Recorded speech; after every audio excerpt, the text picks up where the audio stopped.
full price or free. If you're doing it right, not everyone is your customer.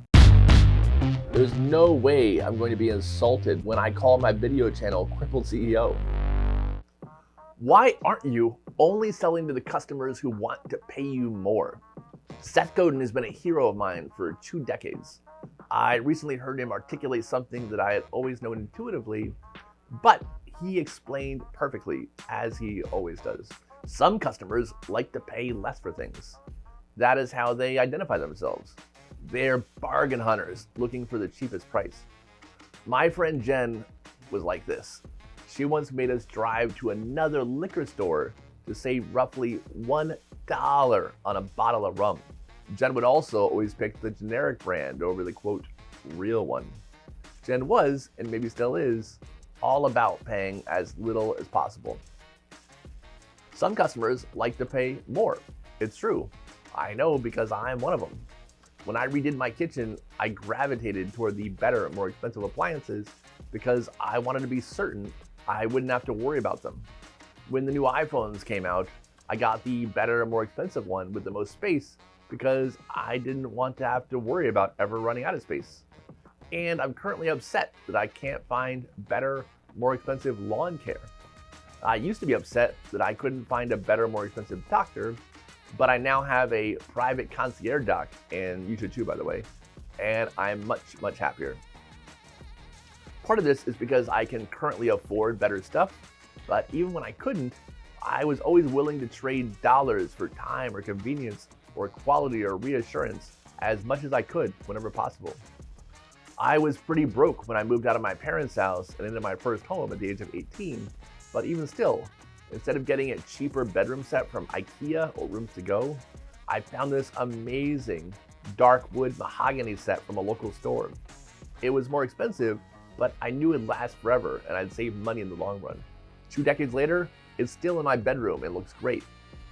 Long story longer, just like Jen has to find a deal, this is programmed into my identity. And I might even make a case that it's one of the reasons why I've been able to find some modicum of business success, but that's a different story. So some customers want to pay less, some customers want to pay more.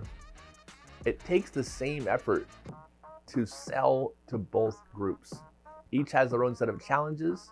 So why do so many businesses pick the customers who want to pay less? The answer? Because it's easy to hide there, to use it as an excuse for remaining average. Picking customers who prefer to pay more means you have to be worthy of the extra expense. But if you're charging more, you can afford to be better, and there's nothing wrong with being the more expensive option. If someone walks into a Rolex dealership and says they want to buy a $100 watch, the salesperson will politely suggest going to look at the Citizens a couple doors down because Rolex doesn't sell $100 watches. Rolex made the choice to sell customers who want to pay more, and then built their business and their watches accordingly. I have a massage therapist friend who charges $200 for a 60-minute massage. I believe you can get a massage at a place like Massage Envy for around $50. And depending who you get, it might be just as good, but also maybe not. And because of what she charges, my friend only has wealthier clientele. When they take their yacht to the Bahamas, they invite her to come along to be their onboard massage therapist. She made a conscious decision to be the more expensive therapist, and the result is she gets clients who want to pay more. Sometimes though, a customer comes along who you want to serve, but you can't charge the proper price, and you don't want to lower your price, thus signaling that you are a business for people who want to negotiate on price. Funny enough, Seth suggests something that we've been doing for years. You give it away for free. Lifesaver pool fence is the most expensive pool fence. It's also the best pool fence. It's worth more than what we charge, but it costs more than all the others. The first time a family called me whose child just had a non-fatal drowning and wanted to buy a pool fence, I knew I couldn't charge them the full price, but I didn't want to turn them away either. I gave it to them for free, and thus the Save a Life program was born. If you want a lifesaver pool fence, you either pay a premium price, or if your family has experienced a fatal or non-fatal drowning, or if you were given free ISR lessons through Live Like Jake, we give it to you for free. But there's no in between. If you're the kind of customer who wants to pay less, we politely suggest Pool Corral, our competitor grade, or if you're handy, Pool Fence DIY, which you can install yourself. Spodak Dental is a higher-end dental campus in Delray Beach. They have all of the most up-to-date equipment, every service you could want, all in this super cool high-tech building.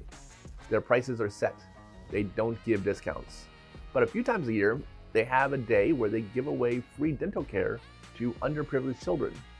Full price or free. If you're doing it right, not everyone is your customer. This is good because it means you get to pick. You get to choose the kind of customer you get. If you choose the customers who prefer to pay more, then you can afford to be worth the expense. This seems like a win-win for everybody to me. You know who had a win-win last night? Your mom. Her and I both won several times. Also, she subscribes to my channel and likes all my videos, and I think you should too. Thank you so much for watching. Thank your mom also, and you and her will see me on the next one.